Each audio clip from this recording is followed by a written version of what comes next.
Deep in the Highlands of South Iceland lies Thorsmork, the Valley of Thor. Tucked away between three towering glaciers, Eyjafjallajökull, Mýrdalsjökull, and Tindfjallajökull, Thorsmork is a paradise of birch forests, steep mountain ridges, and breathtaking solitude. It is one of the most stunning destinations in Iceland, but getting here is an adventure that demands respect.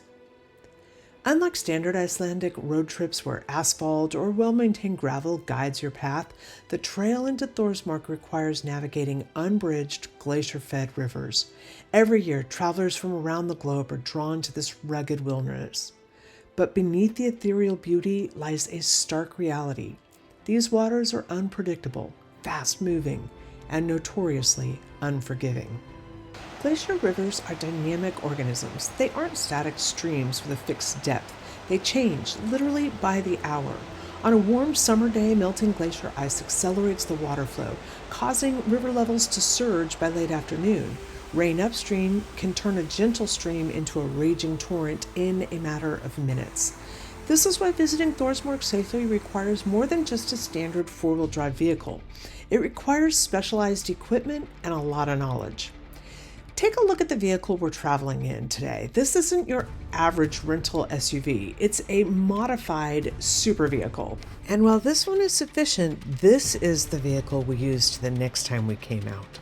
Key features include an elevated suspension for maximum ground clearance and massive low-pressure tires. Before tackling heavy water, experienced drivers often air down their tires. They lower tire pressure, widens the tire's footprint, improving traction on loose riverbed gravel and preventing the vehicle from floating. Equally critical is the snorkel. A vehicle's engine needs air to breathe. If water rushes into a standard front air intake, it enters the cylinders and causes hydrolock, instantly destroying the engine.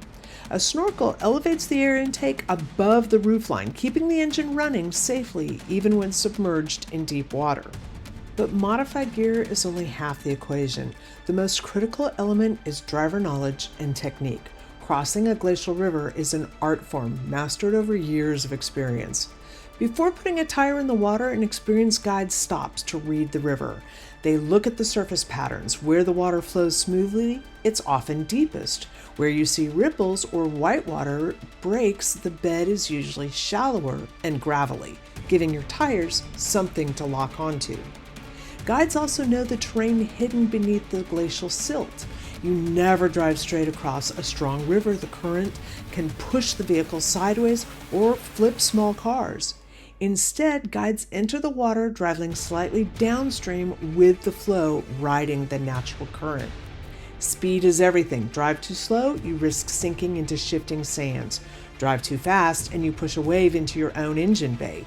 The goal is to create a constant, moderate bow wave in front of the vehicle, a small wave that pushes water away from the front bumper, creating a temporary low water pocket right beneath the engine compartment. Unfortunately, many visitors underestimate these rivers. Rental car insurance policies in Iceland almost universally exclude water damage, and for good reason. Without local knowledge and the right vehicle, attempting a crossing can turn catastrophic in seconds. As we made our way along the trail today, we came across this exact scenario. A couple in a small rented SUV had attempted to cross the river unassisted. Lacking the necessary clearance, intake height, and momentum, their vehicle lost traction midway through the channel. The engine stalled, water rushed into the exhaust and engine bay, and within moments the car was trapped in the freezing current.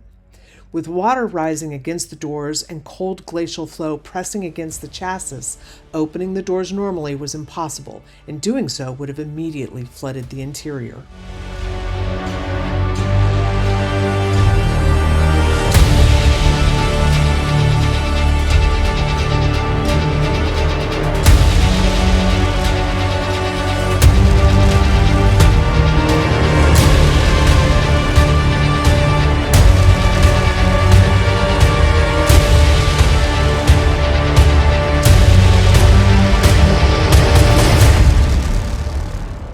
Recognizing the urgency of the situation, Rob, our guide, immediately stepped into action.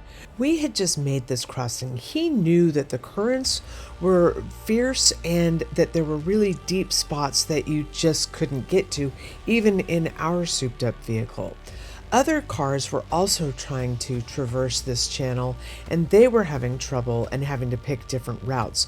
Unfortunately, where this couple had gone was probably the worst possible part of the river to try and get across. As we said, you want to go across the part that has rocks, and that means you're going to see those waves and those ripples. So you'll see these other vehicles trying to get to them, but there's no way they can get out to those deep, still waters where they're stuck. Rob has over a decade of Highland experience guiding and glaciering in this area. He wasn't going to do anything to endanger himself or the vehicle he was driving, but he knew he needed to help if he could. This young couple was getting scared and a little desperate. After taking another look at the currents and watching how the other drivers were managing the crossing, Rob knew the trouble was going to be getting close enough to the vehicle to help. While a car came from the other side and stopped in that shallower water where there were rocks and traction, Rob went ahead and took that closer route. He wanted to just take a first pass, talk to the passengers, and see how his car would do. Our car was positioned upstream to help block part of that harsh current. Opening the vehicle doors in mid-river was out of the question due to the water pressure and rapid flooding risk. While the couple was relieved that somebody was coming to help them, they had no assurance that Rob was going to be any closer than he had been where he is right now. And this just wasn't close enough to climb through windows. Rob pulled across the channel, leaving them feeling pretty desperate, but he promised to reassess and see what he could do to get back even closer. Meanwhile, another well-equipped SUV was trying to make it across and had the same issue. There was just no way to get close to this car, or at least not close enough to help. Without a snorkel, they were having a hard time getting themselves across the river. As they cleared the way, Rob was able to try and maneuver into place. In a technical masterpiece, Rob actually pulls up to the car, passes it, and then puts it in reverse and gets windows aligned so that they can maneuver out one and into another. The couple was trying to salvage their belongings, but there wasn't going to be much time. The first priority was obviously to get people to safety. So towards that effort, the first person to climb out was the woman in the passenger seat. She was fit enough that she was able to reach across, climb up onto the windowsill, make a big leap, and step inside the window. They were able to transfer a couple of backpacks, but certainly not all of their belongings made it into our car. Rob had made it clear that the car was not going to be able to be towed, so it was going to be left in the river. Anything in it was likely not going to survive. So obviously they were trying to get as much as they could, as quickly as they could, but the river current was also getting stronger, and Rob was urging them that they needed to hurry up and get bodies moved across more than they needed the equipment inside the car. Once both of the passengers had safely made it inside of Rob's car, he put that car in gear so quickly and he was gone. While the passengers were safe, the rental car had to remain in the river. In the remote highlands, pulling a dead, waterlogged car out of a heavy current requires specialized heavy recovery equipment that simply wasn't available on site. This couple was pretty shaken up, but the truth is they've also just bought a new car that's now sitting in a river. Insurance won't reimburse them for that, and they will be liable for the entire expense of the totaled car. This rescue serves as an unforgettable reminder for anyone dreaming of exploring Iceland's interior. Thorsmork is a magnificent place, but its wilderness is real and it's uncompromising. Never attempt river crossings alone in a standard rental car. Never cross without reading the water.